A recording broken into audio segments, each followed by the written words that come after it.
Kerala service pensioners union Kottangal unit convention Chunkappara SNDP ഹാളിൽ നടന്നു.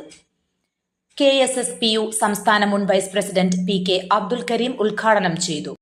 സംസ്ഥാനത്ത് ഈ മേഖലയിലാകെ നടന്നിട്ടുള്ള പ്രവർത്തനങ്ങൾ നിങ്ങൾക്കൂടെ വയ്ക്കുന്ന പ്രവർത്തന റിപ്പോർട്ടിന്റെ അടിസ്ഥാനത്തിൽ ചർച്ച ചെയ്യാൻ അതിൽ നമുക്കുണ്ടാക്കാൻ കഴിഞ്ഞ നേട്ടങ്ങളെക്കുറിച്ച് നമ്മൾ വിലയിരുത്തുകയും ഏതെങ്കിലും തരത്തിലുള്ള കോട്ടങ്ങൾ നമ്മുടെ ഈ പ്രവർത്തനത്തിൻ്റെ ഫലമായി നമുക്ക് സംഭവിച്ചിട്ടുണ്ടെങ്കിൽ അവ ചൂണ്ടിക്കാണിച്ചുകൊണ്ട് അവ തിരുത്തി കൂടുതൽ ശക്തമായും ഊർജ്ജസ്വലമായും നമ്മുടെ സംഘടനയെ ശക്തിപ്പെടുത്തി മുൻപോട്ട് കൊണ്ടുപോവുക എന്നതാണ് നമ്മുടെ വാർഷിക സമ്മേളനം കൊണ്ട് നമ്മൾ ഉദ്ദേശിക്കുന്നത്.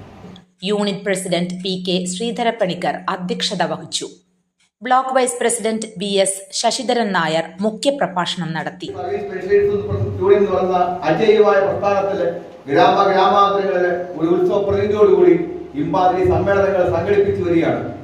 ഈ സമ്മേളനത്തിൽ കേരളത്തിലെ ഏറ്റവും വലിയ അജീയ പ്രസ്ഥാനമായ സർവീസ് പെൻഷൻകാരുടെ കാര്യങ്ങൾ കക്ഷി രാഷ്ട്രീയ ജാതി മത വർണ്ണ ചിന്തകൾക്ക് അതീതമായി ഒരേ ഒരു വികാരം കേരളത്തിലെ സർവീസ് പെൻഷൻകാരുടെ ക്ഷേമൈശ്വര്യങ്ങളെ മാത്രം മുൻനിർത്തിക്കൊണ്ടു പോകുന്ന ഒരു മഹാപ്രസ്ഥാനത്തിന്റെ പ്രയാണമാണ് നടക്കുന്നത്. കേരളത്തിൽ 33 വർഷത്തെ പ്രായം കൊണ്ട് ഇന്ന് ലോകത്തിന്റെ മുഴുവൻ ശ്രദ്ധ പിടിച്ചു പറ്റിയ ഒരു എല്ലാ ജനാധിപത്യത്തിന്റെ സൗകര്യങ്ങളും ഉൾക്കൊണ്ടുകൊണ്ട് കൂട്ടായ ചർച്ചയിലൂടെ പെൻഷൻകാരുടെ പ്രശ്നങ്ങൾ പരിഹരിക്കാൻ പോരാട്ടം നടത്തുന്ന ഒരു മഹാപ്രസ്ഥാനത്തിന്റെ കണ്ണികളാണ് നമ്മൾ.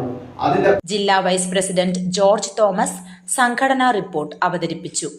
Unit secretary James Joseph, Jolly K Joseph, PP Unnikrishnan Nair, KN Raveendran, AC Joseph, Laila Begum, Johnny K Joseph എന്നിവർ സംസാരിച്ചു.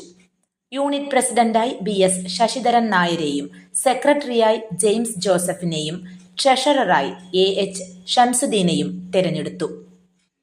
News bureau, Thiruvalla.